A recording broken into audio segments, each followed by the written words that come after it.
Alors que en ce moment, il n'est pas parmi Fally Poupa, il est seul. Le numéro 1, il n'y a pas de deuxième. Il y a 11e et 12e. Donc voilà la RDC. Nakisasa Mobimala Congo. Ça s'appelle l'homme doit se battre. Moi, pour moi, j'encourage, je le félicite par rapport à ce qu'il a fait.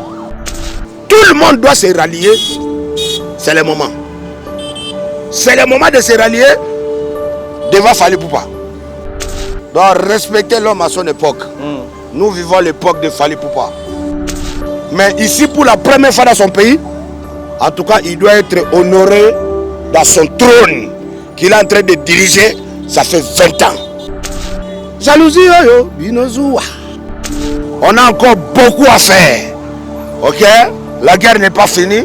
Ce ne fait que commencer. Le 16, nous tous à l'aéroport. On doit accueillir Fally comme il faut. Comme on accueillait Mobutu à l'époque des Zaïre. Voilà. Le king est de retour. On doit accueillir le roi. Bah, ressortissant. Bah, blessé de guerre. Il y a Klawenge. Ok. Oyo.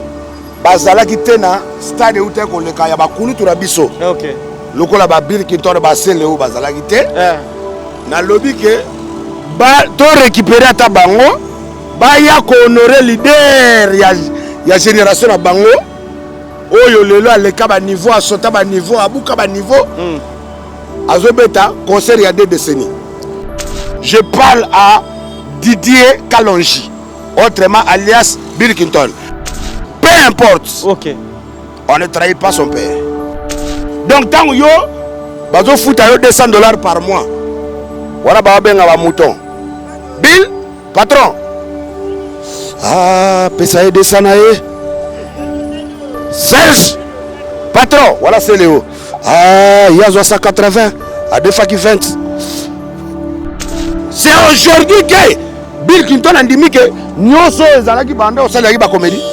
Abanda wanga ngoti. Na tchake na liste mais yoka ba message alo bananga banga na 17e niveau mais azova no ndandaku ya Gillette awa en face à Vélodrome. Yesu ko mbana liboso basa ile passeport ouera. C'est ça qu'on appelle objet fabriqué. OK. Pour en rappeler que akoki ko bimisa ba secret papa na été. OK. Parce que quand tout allait mieux, aye tikala ko bisa biso logo mokote. Nego ya Congo. Préparez vies na yo. Pesa famille na yo adresse. A Toronto City VIP de Maluku. Esika wapi okozwa place monene. Pona libota na yo. Juste en face ya zone économique spéciale. Oyo ezali bongo quartier commercial et industriel. Nakati ya ba RDC. Kuna na Maluku. Yaya. Yeba ke zone économique. Et si abandaki kotongama. Kutu ba américain baza déjà na terrain. Baza kobeta déjà mobangé na usine ya Pepsi Cola. C'est-à-dire, awa soki oye ko lancer ba activité commerciale na yo. Oza na tina ya kokende zando te pona koluka ba produit. Nyoso. Ezo bimakaka awa na zone économique spéciale de Maluku. Yena ngai e bongo pona résidence. Fanda Kimia.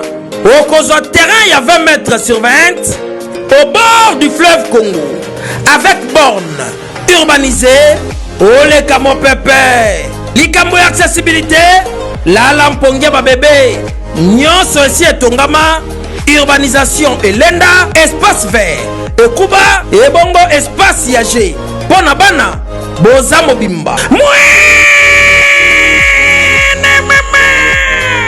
pona avenir ya libota na ngai na koti déjà en contact na Toronto City kaka ba numéro oyo pona kozwa résidence na ngai na prix ya mbongo ya ambiance ya jour moko kokamwa eyokani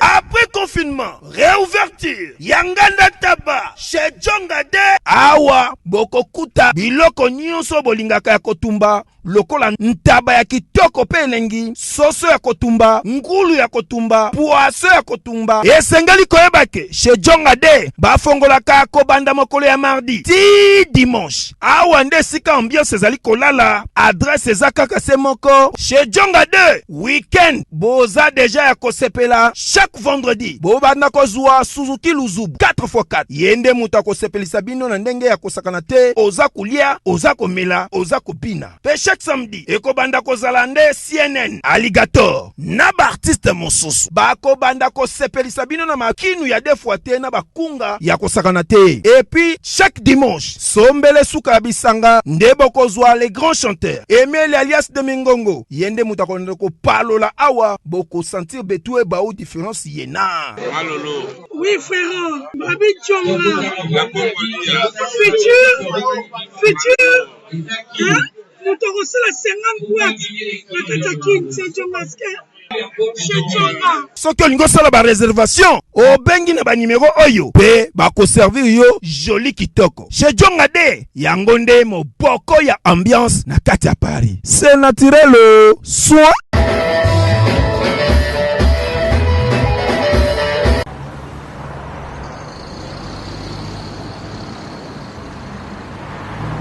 Fondation Alidor Massamba, merci. Excellence Yves Bonkolo, Maman Audrey.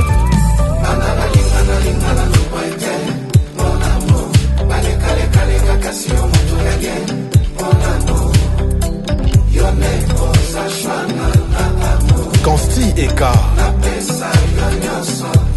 Bana Guine, Bana Dar es Salaam, Bana Poto, Bana Mokil Mobimba, Cité FM Moko, Afrique Info avec Frank Stemai, Kiandankala, Twende.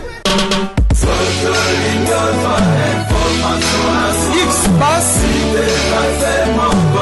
Marandura,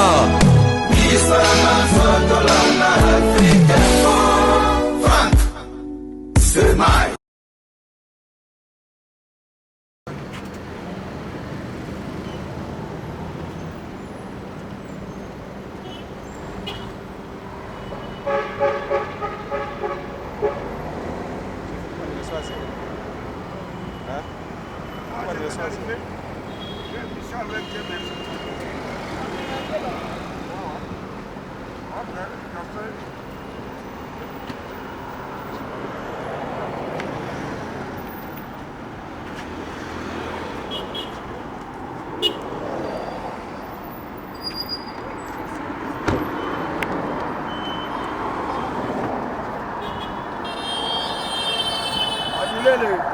Voilà, lui c'est Yoruba Swag. En tout cas, en direct, il y a 100% star. Vous connaissez le on l'a gagné, on a fait pour Yoruba. Voilà, partout le monde est déjà dans le Calayo. Arrivé là, déjà, tout le monde est déjà. Mais après, il y a l'accident. Comment y est, et ça déjà, c'est un moyen représenté les sauté Yoruba Swag. Bonnie. Comment allez-vous, mon frère? Ouais, ça va. Ça fait un bail. Ah, je t'ai pas salué, hein? Ouais. Lui c'est Yoruba Swag. Le chef d'état-major de Warrior. Olobi? Le chef MG. Chef d'état-major général de tous les Warriors du monde. Donc voilà. Ok.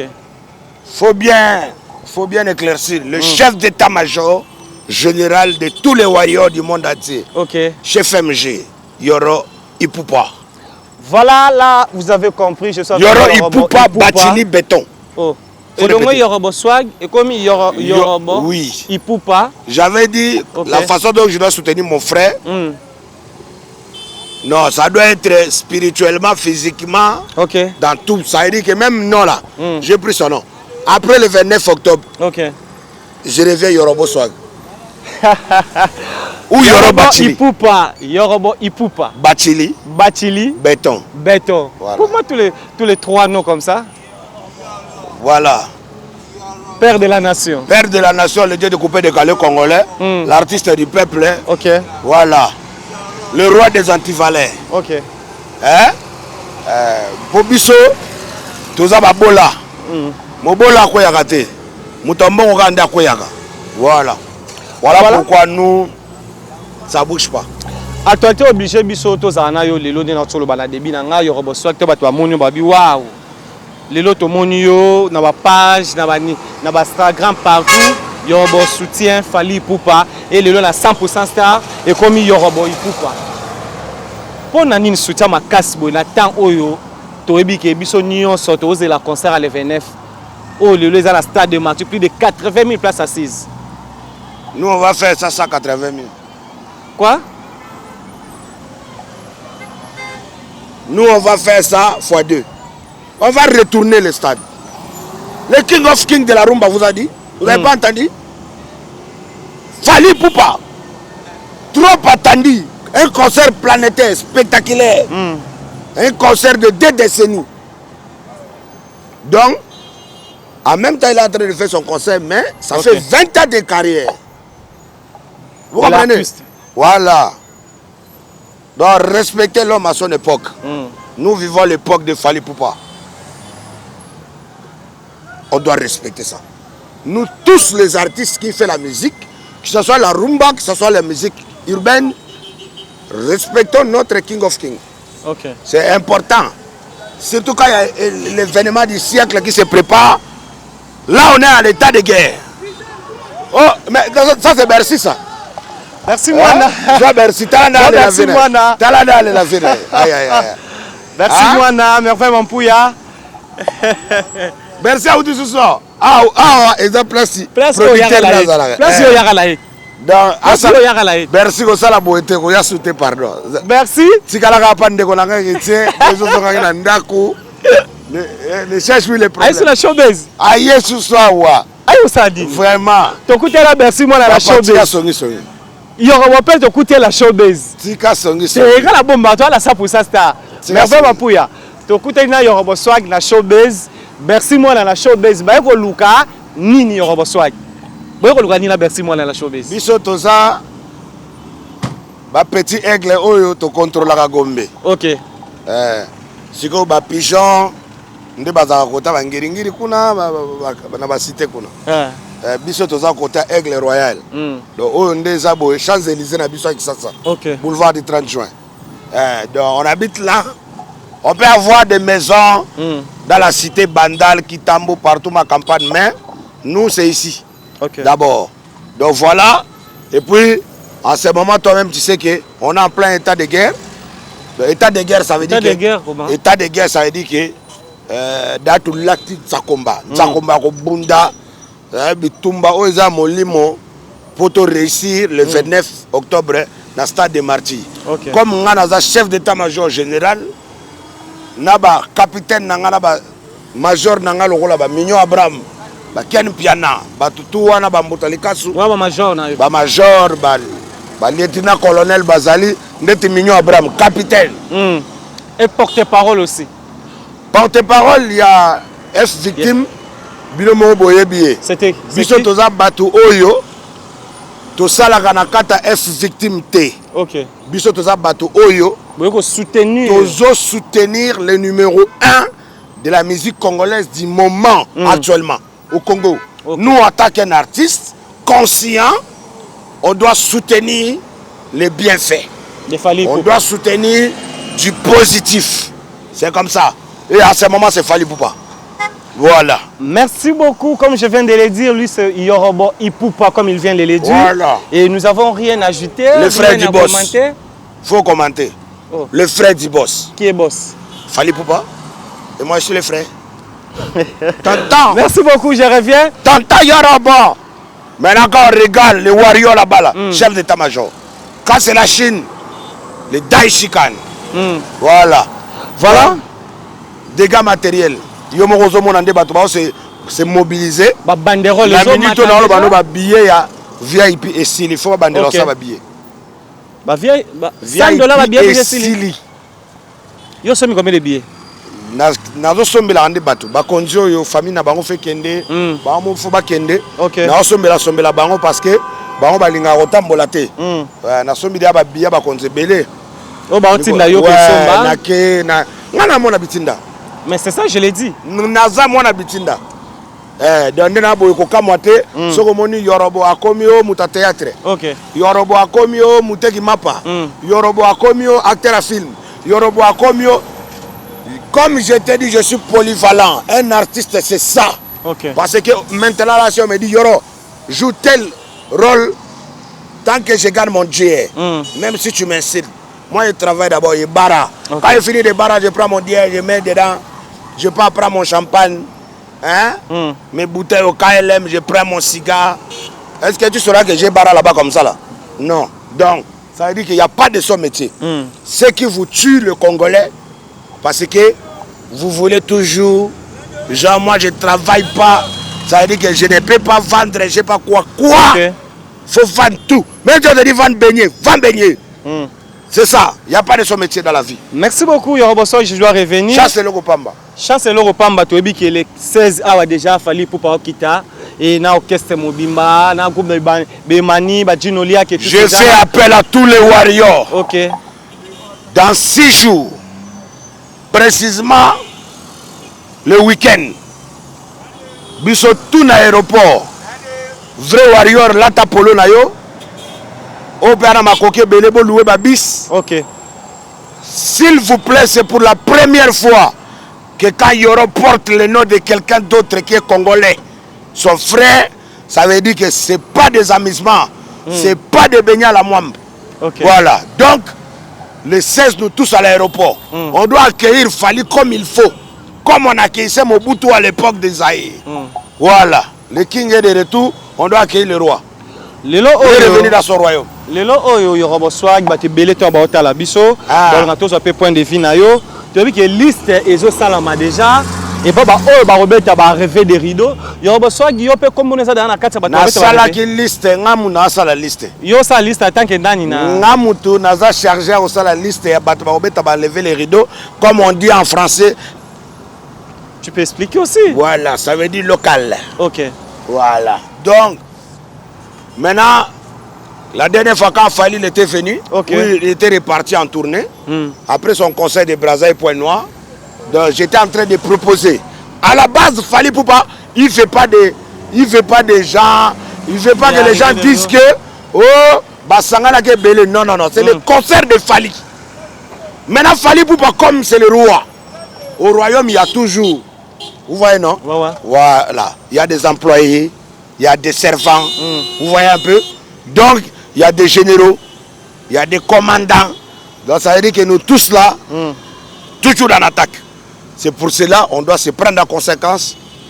Fallait Poupa, je l'ai proposé, les locaux. Et puis, locaux, on a dans le stade de Marty, dans le bien, on a Lingala. Ok.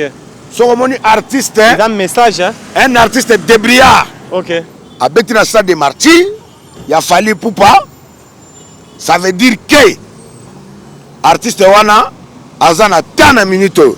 Banzem wakalate quand j'étais, nous on vit pas dans le passé. Fali Poupa c'est le seul artiste qui vit dans le présent. Donc ça bouge pas. Yango Monique, ndeti na Brazzaville, premier artiste qui va traverser, c'est mon fils, Afara Ntsena. Ok. Fali Poupa aime beaucoup de chansons d'Afara Ntsena. Hein? Jalousie, Oboa, parce que le petit, il a ressuscité les ancêtres. Voilà. Donc, à part lui, il y a quelques-uns, c'est encore à revoir, mais Afara Ntsena, c'est le premier nom, c'est déjà dit. Les autres là, ils en ont qu'à attendre, ils vont venir après lui. Ou ils vont venir avec lui, mais derrière lui. Parce que c'est lui qui représente le Congo-Brazza actuellement. Maintenant, en RDC, quand on parle de la musique urbaine, c'est directement le père de la nation, le chouchou de tous les warriors. Yoro soit le père de Koroy. Pour enlever des rideaux. Chez vous, vous appelez ça enlever le rideau. Alors chez vous, vous appelez quoi? Nous, chez nous, en Côte d'Ivoire, on appelle ça première partie. Hein? Voilà, parce que français, la langue de Molière, là, c'est pas donné à n'importe qui. Il faut bien articuler. Voilà, comme dit Boss dit Young Money, David Mangaya, là où repose le cœur de Fanny Mangaya Tshisekedi. Ouais, lui m'a toujours dit, petit, tu es un battant. Et moi, je te respecte à cause de ça. Parce que tu n'as pas le même niveau financier que moi, mais je te respecte parce que tu es un battant. Voilà, donc nous là, on est des vrais, quand tu dis vrais généraux de Fali Poupa. Actuellement, il n'y a pas deux. C'est les Koroy, les Doni. Ça, c'est des noms que tu ne connais pas. Voilà. La liste à Kinshasa, Yoroboswaga. La liste à Kinshasa, Yoroboswaga, Robino Mundibs, Gas Mawete Bazali. Voilà, on va arriver des rideaux. Wana Nyos, ma première partie, na Ebisekio. Ok. Voilà. Bah, artiste, il faut respecter Rabango parce que ndeti Gaz Mawete azana kwa na ye, Robi ne pas un leader na kwa na ye, nga na leader na kwa na nga. Tant to sangani bo moko pour te soutenir vision, il y a un jeune qui a déjà réussi. Mais il y a un qui a réussi. Je suis parmi. Alors que en ce moment, il n'est pas parmi, il est seul. Le numéro 1, il n'y a pas deuxième. Il y a 11e et 12e. Voilà la RDC. Na Kisasa Mobimala Congo. Après Fali Poupa, 11e, 12e de ban. Obando Zoba Ferré, 12e au Zuba, Fabrigaz, 15e au Zuba. Ndeti Mikolo na mon héritier 4e. Donc après Fali ou héritier 4e. Donc na 4-4 on a 3 on a Moutazate, to sauter les sous. Après héritier 4e to Tchepenza, faire abandi na 12e. Donc 8 na 4-4 bato bazate. Après te ko bakisa ba Fabrigaz to bakisi ba on tout on ande balanda naka. Le mouton du clan. Tout dedans. Ba Birkington 22e, Céléo 36e. Yoka ba écart. Koyoka yoko loba boy na tika ki aussi sa liste na yo mais tozala muto minito défenseur ya ba Warion, gouverneur ya ba Warion, porte-parole ya ba Warion, Mino Abraham. Na liste ya bateau ba obeta no to ba première partie ya conseil na stade de Marty, mais comme on peut se retrouver mais yé pas Yembeli Fali Poupa. Non. Mino Abraham aza blessé de guerre. Il y a opposition, boza pe na attaque mususu. OK. Donc ça veut dire que y a outi na clan. Aza parmi les ressortissants survivants du clan. OK. Du clan Wenge. Voilà. C'est bien pour détermination. OK. Maintenant, aujourd'hui, il a compris. Avant que lui-même puisse se rallier, je vous ai dit bien avant, regardez les émissions de vos collègues. OK. Je vous ai dit que tout le monde doit se rallier. C'est le moment. C'est le moment de se rallier devant Fali Poupa. Parce que si vous vous ralliez, vous serez sauvés. Ça veut dire que Fali Poupa, il est en train de voir tout ce que notre frère Mino Abraham est en train de faire. Moi, pour moi, j'encourage, je le félicite par rapport à ce qu'il a fait. Ok? Mais on a encore beaucoup à faire. Ok? La guerre n'est pas finie. Ce ne fait que commencer. Comme Fali Poupa arrive là, après le stade de Martyrs. Fali Poupa, à la base, le stade de Martyrs, il est en train de jouer ça seulement comme il joue dans les terrains de football, de Nyama Nyama ici là. Tu comprends, non? Comme le terrain de football de Bandal, quand il fait entre lui et F victime. C'est comme ça, le stade de Martyrs pour Fali Poupa, c'est rien. Fali Poupa, il a fait trop de stades en Afrique. Au Mali, au Cameroun, à Abidjan, donc c'est pas la première fois. Vous-même, si on veut regarder le tout dernier concert de Fali Poupa à Abidjan, c'est au stade aussi. J'étais aussi là. Okay. Voilà, donc ça dit que, mais ici pour la première fois dans son pays, en tout cas, il doit être honoré dans son trône qu'il est en train de diriger, ça fait 20 ans. Voilà, merveille Mampouya, à tous les Arabes, au travail, au travail, il y a un besoin de la gota, au s'exprimer, parce que tout solo là, il y a un robot. Yorobo, dis-nous un peu, en dehors de Fali Poupa, artiste, musicien congolais, au Lelo, grâce à Naye, les Congolais belé peut tout le monde qui est sous les États-Unis d'Amérique, les Congolais belé Lelo peut ba côté d'Afrique, ba beta, poto to boyangote, Fali Poupa Zalara la peine un peu au fond la banzela ba place mususu. Mais en dehors de Fali Poupa, nous avons aussi déjà. J'ai pas bien compris ce que tu as dit. Fali Poupa Lelo aza étoile, donc c'est le Congolais belé ba beta, ba beta wa. Mais nous avons vu Innocent aux États-Unis d'Amérique au pas eu trophée, Innocent Baloumé. Notre jeune frère. A eu trophée aux États-Unis, point de finale. À la base, il ne faut pas comparer concert d'un petit restaurant et puis un gros concert. Quand on parle de concert, c'est pas showcase. Vous avez un problème de mentalité. La dernière fois, j'ai reçu ton ami, collègue, un animateur culturel comme toi. Ok. Il n'arrivait pas à comprendre qu'est-ce qui veut dire tourner et un concert. Je pars livrer un concert. Ok. Et puis je reviens. Et partir en tournée. Tout à l'heure, pareillement comme toi. Tu es en train de, comparer showcase et un concert. Non, je n'ai pas dit que j'ai Inosbi, comparé, s'il te plaît. Inosbi, il est avec un orchestre, non? Ouais. Tous les orchestres sont partis là-bas. Non. Son orchestre, ils étaient partis aux États-Unis. Non. Voilà, ça s'appelle showcase. On se comprend? Ok. Et showcase de jouer comme au Bowlers, là où il y a presque 50, 80, si c'est plein, 100 personnes, Ok. ça c'est normal. Mais quand on parle d'un concert comme Fally Ipupa, c'est là où tu vois 12 000 places, 15 000 places, 5 000, 10 000 places. Ça n'a rien à voir avec 100, 200, 300 places. Il faut comprendre ça, c'est très important.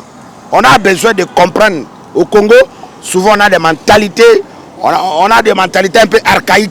Vous aimez trop vivre dans le passé. Il faut vivre dans l'actualité actuelle. Voilà. Mais, moi j'appelle ça s'appelle l'homme doit se battre. Okay. Donc, le petit frère, il est parti, même s'il a joué devant 100 personnes, mais il a osé. Vous voyez un peu? Beaucoup de ses grands frères n'arrivent pas à oser. Lui, au moins, il est en train d'oser. Voilà. Merci beaucoup, Yorobo. Pour nous chiter dans le stade de Marty, Warrior, Otalayo, partout au monde. Nous avons déjà dans le Congo, nous avons dans Kinshasa. Alors, le Warrior, ici, c'est le général, le chef d'état-major. Okay. Yorobo Ipupa. Les 16 tout dans l'aéroport. Naebisaki batu nyonso o ba lo baba français pour un concert oyo. Et aussi mbaté parce que oyo eza concert ya peuple. OK. Eza concert oyo Fally Ipupa tali ndenge peuple azonyo kama baya biso ba shaer boye. Talaka ya yo nda boye. Ero a uti cité aye koteka la ville na moyo yo. Ouais. Siko age futa billet ya concert cher. 2500 francs. Eza ke bobomie. Alors, Fally Ipupa tali habité, ba courage nanga ba shayer, ba wewa, bana ba changu, bana ba Oni britannique, ba Chine populaire, bana ba Dallas, bana ba partout. Ba banda c'est Paris, baza na facilité à kufutaka $1. $1, you know? OK. Donc, achetez vos billets. Somba billet na yo 2500 francs. Place les autres kama, gardez en haut. OK. Et puis, qui vivra, qui viendra, verra comment on va retourner le stade de Marty. Jamais dans l'histoire. C'est pour la première fois depuis que le stade de Marty a commencé. OK. À l'époque, là, c'était le fanatisme inconscient. Là, aujourd'hui, le peuple congolais, il est très conscient. Ça veut dire qu'il ne peut pas s'hazarder dans des trucs bidons. Il vient parce que c'est que Fally Ipupa, il nous défend partout en Afrique, partout en Europe, partout aux États-Unis, Océanie, partout, même en Atlantique Indien là-bas. Fally Ipupa. Même en République Dominicaine. Tu connais Dominicaine? Tu connais pas, hein? Voilà. C'est vers les latinos là-bas. Là. Fally Ipupa joue là-bas. Voilà. Tonton joue là-bas. Tonton joue là-bas. Merci beaucoup, monsieur Yorobo Ipupa, comme il vient de le dire. Mais nous avons constaté le moment Yorobo. Qu'est-ce qui passe? Na tchela ki batu kaka na ebele kolongo koma. Na talaki na lobby. Ba ressortissant. Ba blessé de guerre ya Kla Wenge. OK. Oyo bazalaki te na stade ute koleka ya bakulu to na biso. OK. Lokola ba Bill Clinton ba sele o bazalaki te. Na lobby ke ba to récupérer ata bango ba ya ko honorer leader ya génération na bango oyo lelo aleka ba niveau a sota ba niveau abuka ba niveau azobeta concert ya 2 décennies. On comprend? Pour na Yorobo Swag, Bill Clinton aya abeta a rêvé des rideaux ya Fally Ipupa la stade de Marty. Oui. Tu connais très bien Bill Clinton? Ezala nango moi tant Bill Clinton c'est un ingrat. Tout ce que je connais on a mis tout le babo. Au moins na YouTube et hindi. Et hindi Salini. Na ebisa ki bino que c'est un ingrat. À Salini. Qu'est-ce qu'il a fait? A tel si Manduki contre papa na. Est-ce que Batel ça Manduki papa? À Salini. J'ai sacrifié ma jeunesse. Est-ce que Bill Clinton va devenir? Il ne faut pas avoir raison de le dire ça quand même Yorobo. Papa. Oui. il faut pas manquer du respect. Bon, bana maison mère bo pardonner nanu. Na longoli nanu makambo ngana vie na chepembeni. Ma ozana makamna vie na. Na makambo na vie.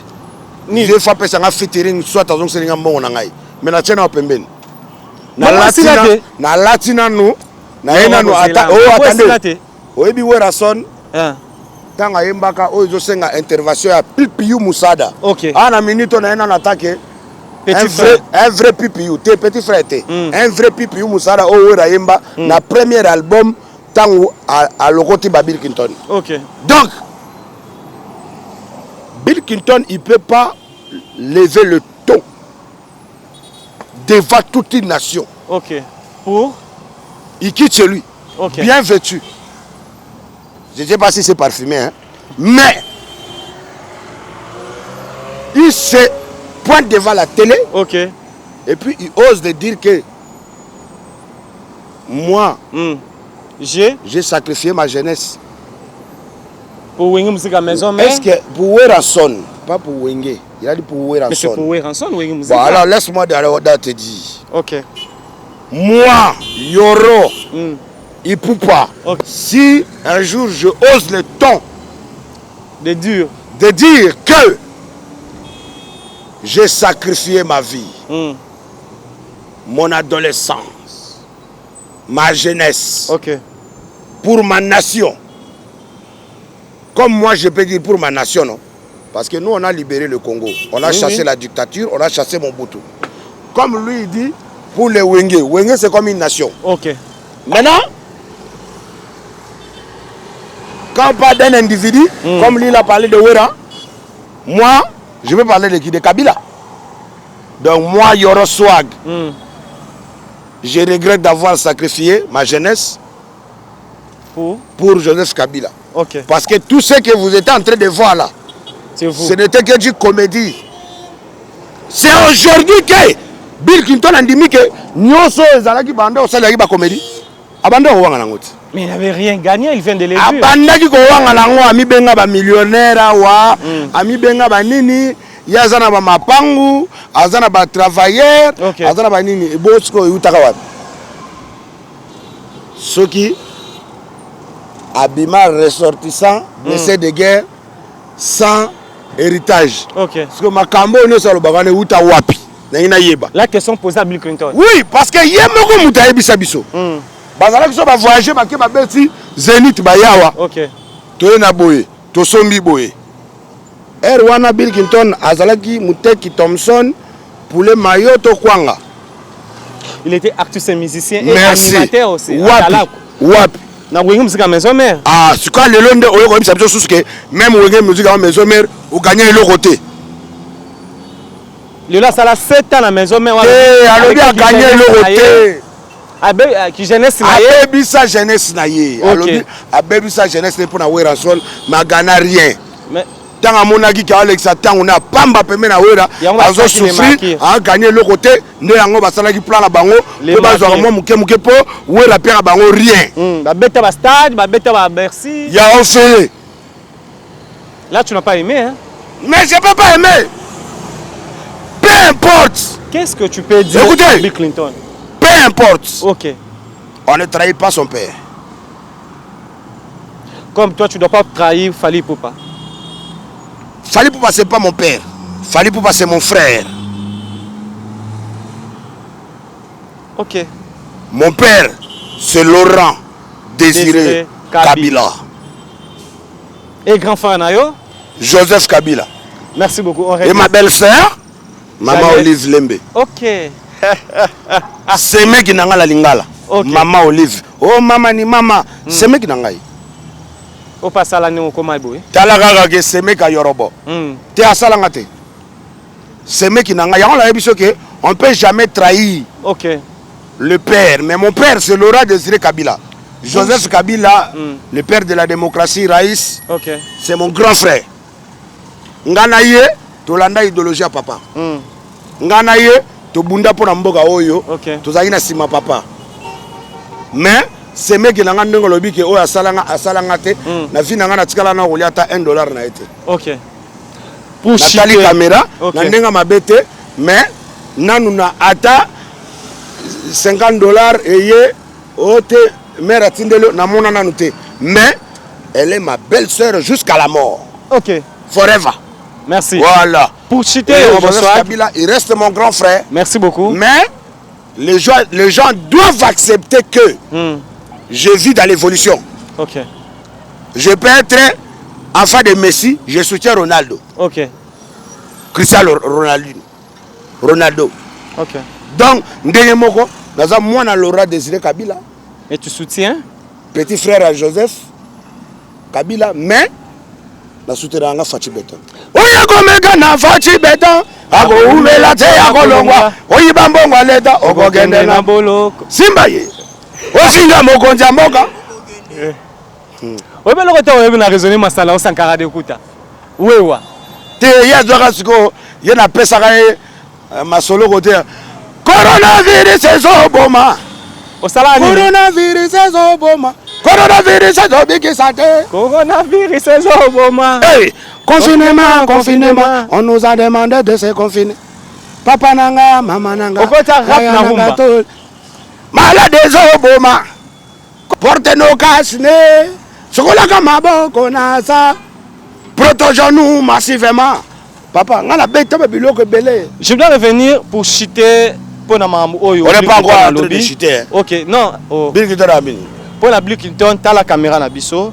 Message na ewana ou alekisa ki jeunesse na wingi musique maison mais pas son excellence ngama makana we ranson a bénéficier et l'autre. Et puis Azu sous audace. Azu qui papa na bangote. Azu audace ya ko balanga ke akobwaka nga na 17e niveau alors que Azu vendre en face à Vélodrome na ndako moko ya Gillette bo. A foutre na ndako moko ya Gillette. Nani? Bill Clinton. Avant d'avoir en face à ya lupangu na ye Azu vendre en face au stade Vélodrome. Abande o vendre na Jebawa. Tango atindaki bato de bakosa o Bill Clinton abeti yorobona Sankara. Image tikala ko mona na te. Ezaka binote? Mais abeta mon pépé. Oh, ce n'était pas vous? Congolais, il vit que dans la distraction. Ok. Vous comprenez?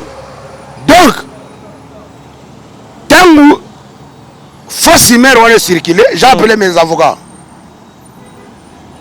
Ils ont géré comme ils ont géré. Ok. Après, il était recherché à Kimi Palais, à Tikana Bilamba. A changé, à comment foutre la seconde na Vélodrome. Sauf que en foutre na Kitambo, na mabele o ngai na héritier wata tokola. Ok. Vous comprenez? Na mabele o ke na tomboki boye.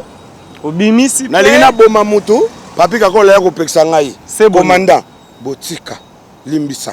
Vous comprenez? Na mabele o ki on ba benga mbala moko. Oh, chef d'état-major de Warrior. Le monsieur là il est ici, na bino laissez-lui. Moi je suis pas là. Le beau tient la liste. Na tchake na liste mais yoka ba message alo bananga baka na 17e niveau mais azova no ndandaku ya Gillette awa en face à Vélodrome. Soko lungolo bananga bongo ndeti ngai ngamutu na kolo baneke na kubwaka na immeuble. Pour nga na vanda ka na ba Pullman. OK. Na boté du fleuve 17e niveau ngam na kubwaka yi. Mais na lobi bongo te. Vous comprenez? Alobi ba dire moko ya ko exciter na ba haine alors que musique est un centre de Kulunate. OK. Qui est Kuluna? Non, il a montré que c'est un Kuluna. Il a montré que c'est un antivalent.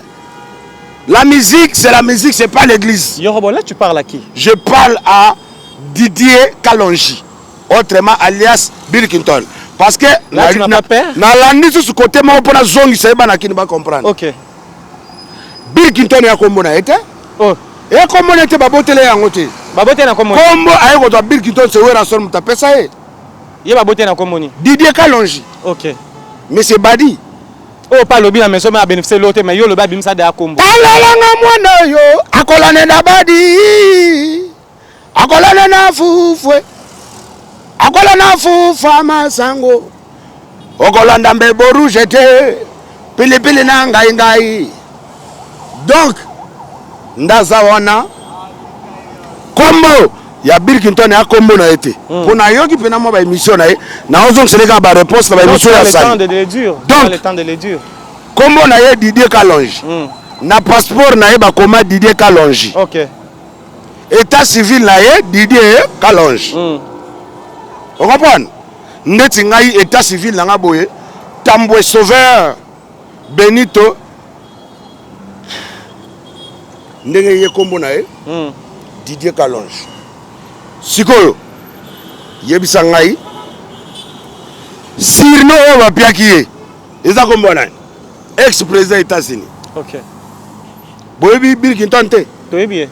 Président États-Unis d'Amérique. Toyebi. Boyebi. Toyebi.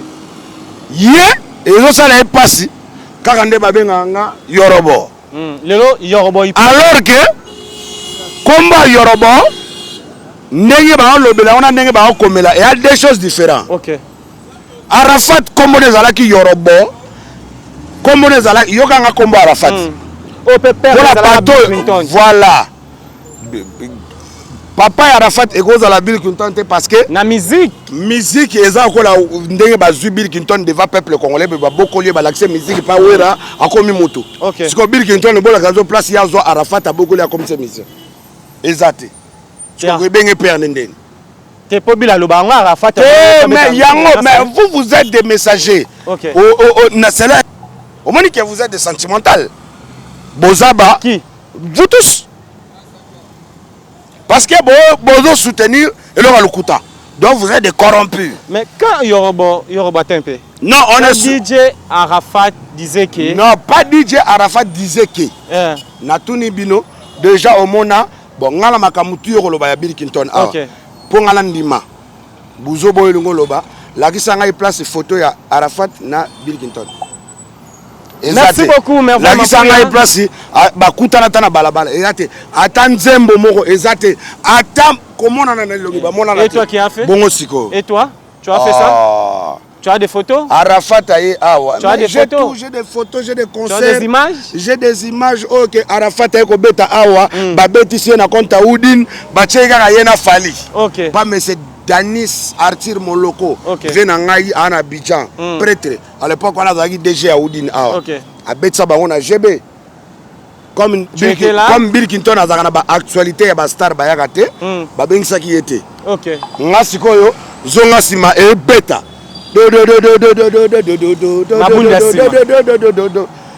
Mwana mama yambula amakena manime yakobena nasema yarabosa agena bloqué samba batili bafrema ka la mesa la vatambo sakabene sakanenge sakamokele mobimba bato obora lo roi Bill te na betele ko wana te obora te oya ba wana yi wana za ko boka te wana za animation routine où je suis le créateur vous comprenez. Donc, il ne faut pas me comparer. Et puis, il faut tant que ça, il y interview, il faut que Bill Clinton, oui, que yo, oui, la muta créé yo. OK. Yorobosco ba créé été. Yoroba bima yemoko. Mba liboso na vina asomba passeport yemoko. OK. Mba na liboso asomba chapeau na ye. Il go boss na ye. Faut tout na kayango. OK. Yesiko mba na liboso basa ele passeport wera. C'est ça qu'on appelle objet fabriqué. OK. Là, tu comprends? Ouais. Objet fabriqué. Ça veut dire que je prends ça, je mélange, je donne la vie à quelqu'un. Objet fabriqué. Ce qu'on a dit on y a Bill Clinton, bino oyo lobi awa olongwe mu oyo biso to kansi ngolo ba mama son excellence ngama makana we ranson ozo ba tant que message oblique de la paix. Oyo na bet na betier na double. Na betier na kinga na betier pe pour na rappeler que akoki ko bimisa ba secret papa na été. OK. Parce que quand tout allait mieux, quand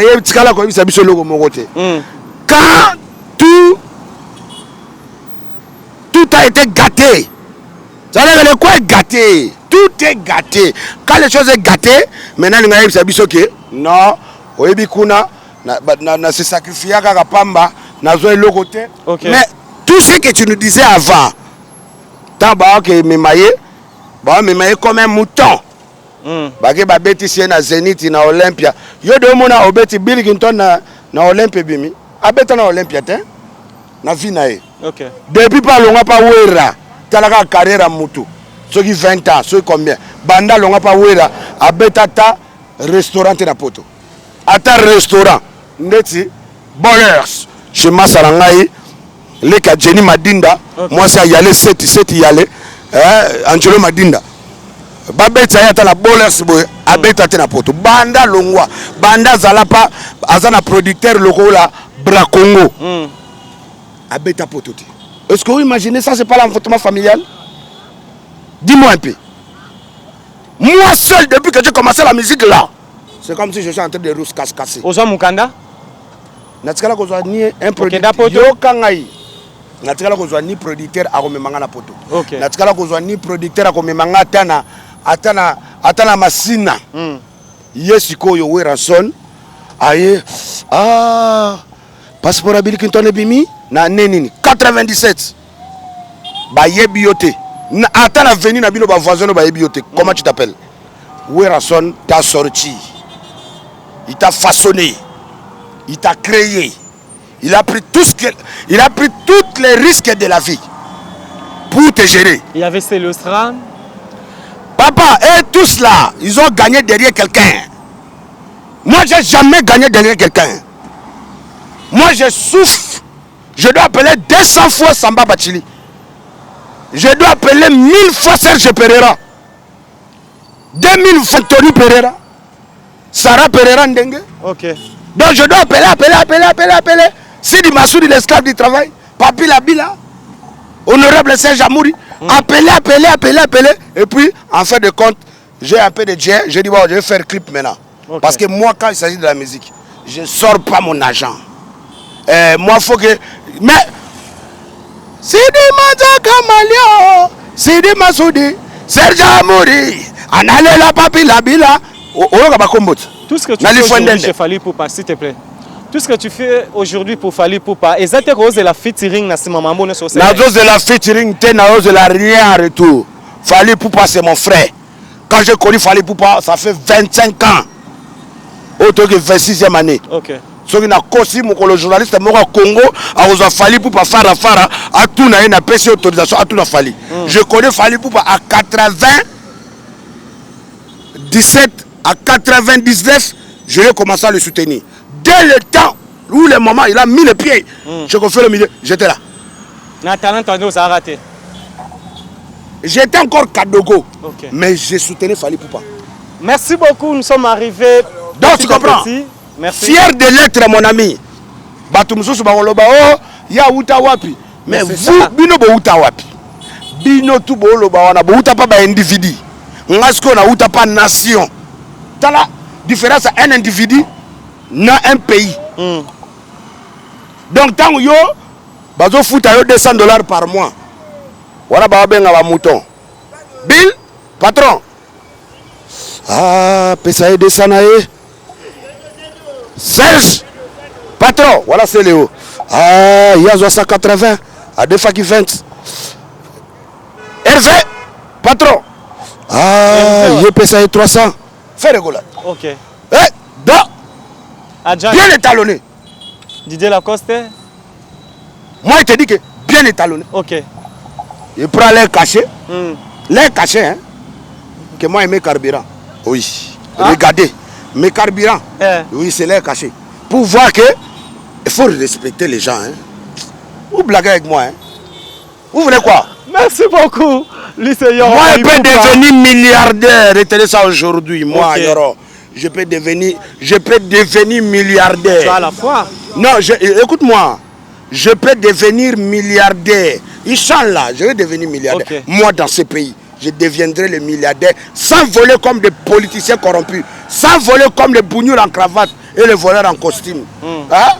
Mais comme ça, attaque encouragé, devenir un milliardaire un jour dans ce pays, je vais devenir. Parce que je suis les exemples de grandes personnes comme les Samba Bachili Bacho, Papa Solution ADS. Ok. Je suis entouré de grandes personnes, personnalités du monde mondial comme Serge Pereira, comme Kenzo Kashimane, ARL Group, comme Mori Le Mollard, Zachary Bababasso, M Group, les boss. Voilà. Donc ça veut dire que moi, c'est ce genre de personnes que je côtoie. Je côtoie les riches pour devenir riche. Je ne peux pas venir passer le temps comme vos petits musiciens. À 7 heures, ils sont en train de débrouiller comment je vais m'habiller. Non. Moi, à 7 heures, je suis au Pullman. Je dors. De ce bini boyom to misinga. Ba to tala live nanga tout à l'heure na sala live nanga da chambre. O bimisinga na yena moya boy. Non, ça va. Na bimarate, moi je suis le fils de Samba Bachili. Je ne peux pas, ne me prenez pas. Donc je peux devenir un milliardaire. Tu me verrais toujours comme ça. Je ne changerai pas. Merci beaucoup. Je ne suis pas un orgueilleux. Je ne suis pas un gonflé. Je ne suis pas de prétentieux là qui viennent expliquer aux gens. Moi, je suis un Kadogo repenti, démobilisé et fier de l'être le fils de Laurent Désiré Kabila. L'homme qui a pas froid aux yeux. Ami de Joseph Kabila. Merci beaucoup. Et les frères de Falipou.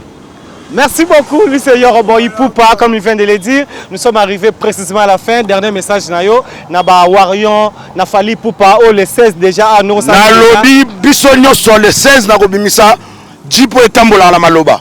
Oh, pour Nabaga Nabimisa on kakana. Obimisa Rango déjà, Wana Ibima Kaka Potango Yaki aux États-Unis. Ok. Le seul Jeep à Genesis ou Tambola Ragana Voananga. Ok. Ça démarre à démarrer. Donc, et Robimapo Ekende.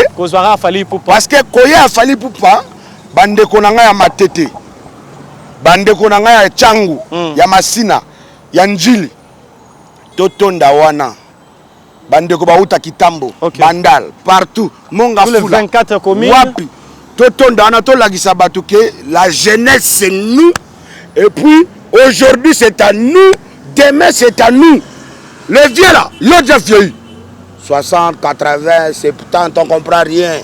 On ne sait pas si demain ça peut aller. Mais nous, on a encore de l'avenir, on a encore de la chance du Seigneur. Parce qu'on n'a pas volé, on n'a pas tué. On est seulement courageux garçon. Ok? Merci. N'importe quoi. Merci beaucoup, Yorobo Ipoupa. Nous sommes arrivés précisément à la fin. Il faut répéter. Yorobo Ipoupa Bachili Béton. Non, il faut répéter. Yorobo Ipoupa. Moi, j'arrête là.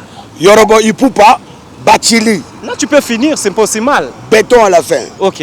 Parce que quand je soutiens Fatih Béton, je dois incarner Fatih Béton. Ok. Quand je soutiens Samba Bachili, Papa Solution ADS, je dois incarner Massa Music. Merci. Okoye melabiso partir banzemba fali poupa o ese plisarayo. Hein? Banzemba fali poupa. O ese plisarayo. Samba Bachili zonga madama passé. Regarde-moi. Tu n'as pas fini? Ma chérie, tu me prends par les sentiments. Tu m'as fait oublier celle d'avant. On ira à Kinshasa de temps en temps. Zoma Moukid. Oh, yo je connais ton cœur comme un sang. Osayanga, Osayanga, Nazayo. Et puis ce que j'aime avec Fali, quand je chante Fali, je suis chanteur R&B. Oh, Nakomaka. Osayanga, Osayanga. Oui, ma belle la note. Nazayo, Nazayo. Contact na yo, ba numéro baba. Et puis que tu as nous rejoint. Amour, amour, amour.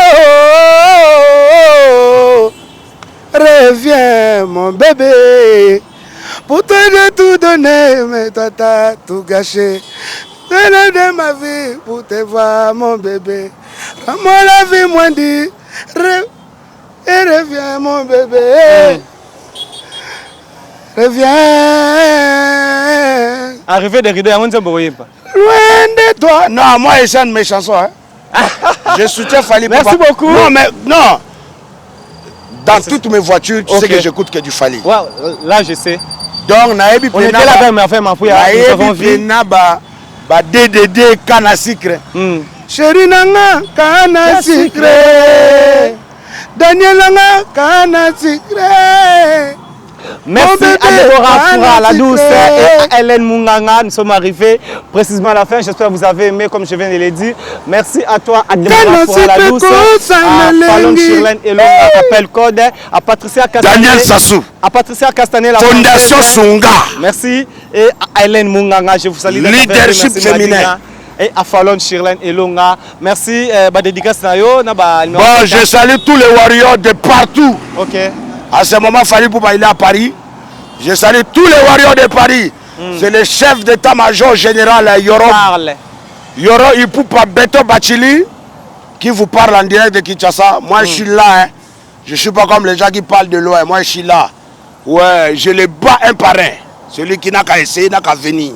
Voilà. Je vais les descendre un par un. Il n'y a pas l'homme pour Fali Poupa. Merci beaucoup. Donc, je salue Congo-Brazzaville. Ok. Je devrais être là cette semaine, mais je ne sais pas encore. Le soleil parce que comme... on met là sur Paris. Non. Na balinga ba mema oti. Non. Makul benga ba mema ngai to balinga ki babande ko lempanga pour na $50,000 na bazwaki. Totika via Outabidja. Olobaki nani c'est qui là ce gars?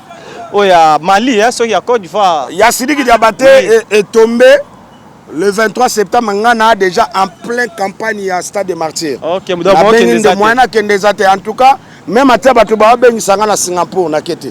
Nazaki na contrat na kebeta na Dubaï na kete. Fayana kende na Maroc na kete. J'ai pas le temps. Si c'est bel et bien, c'est pour moi. OK. Et Rosala na kokendaka kaka. Pour le moment, on est tous focalisés pour le 29 octobre.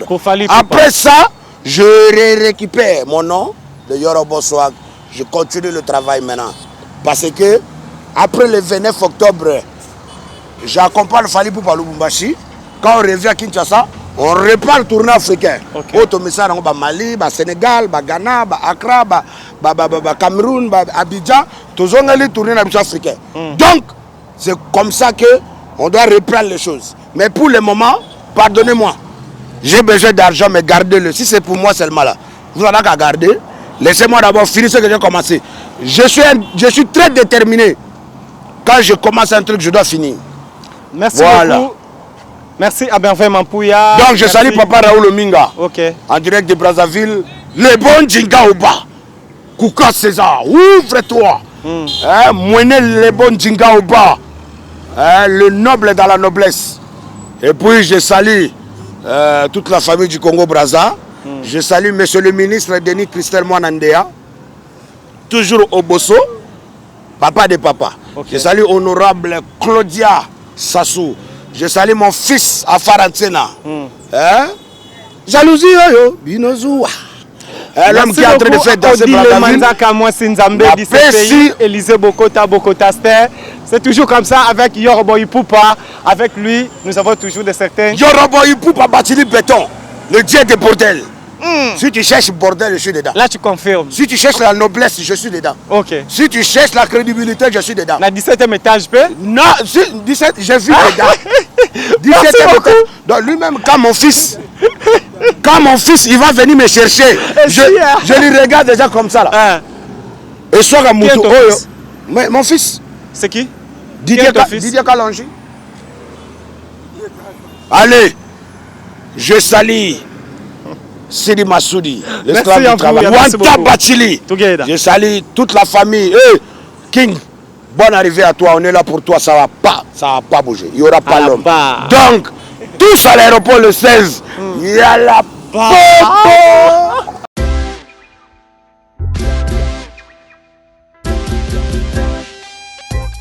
Service spécial covoiturage. Paris-Bruxelles, Paris. Voyagez confortablement de Paris à Bruxelles et vice-versa de Bruxelles à Paris dans de meilleures conditions. Jimmy Chimanga, porte de la Chapelle. Contactez le service covoiturage Jimmy Chimanga, Paris, porte de la Chapelle. Composez vite.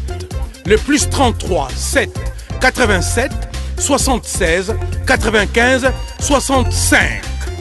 Pour toutes vos démarches, afin d'obtenir le passeport Yabanamboka à Bruxelles, dans un délai raisonnable, confiez-vous à Jimmy Chimanga, porte de la Chapelle. C'est sérieux et c'est efficace.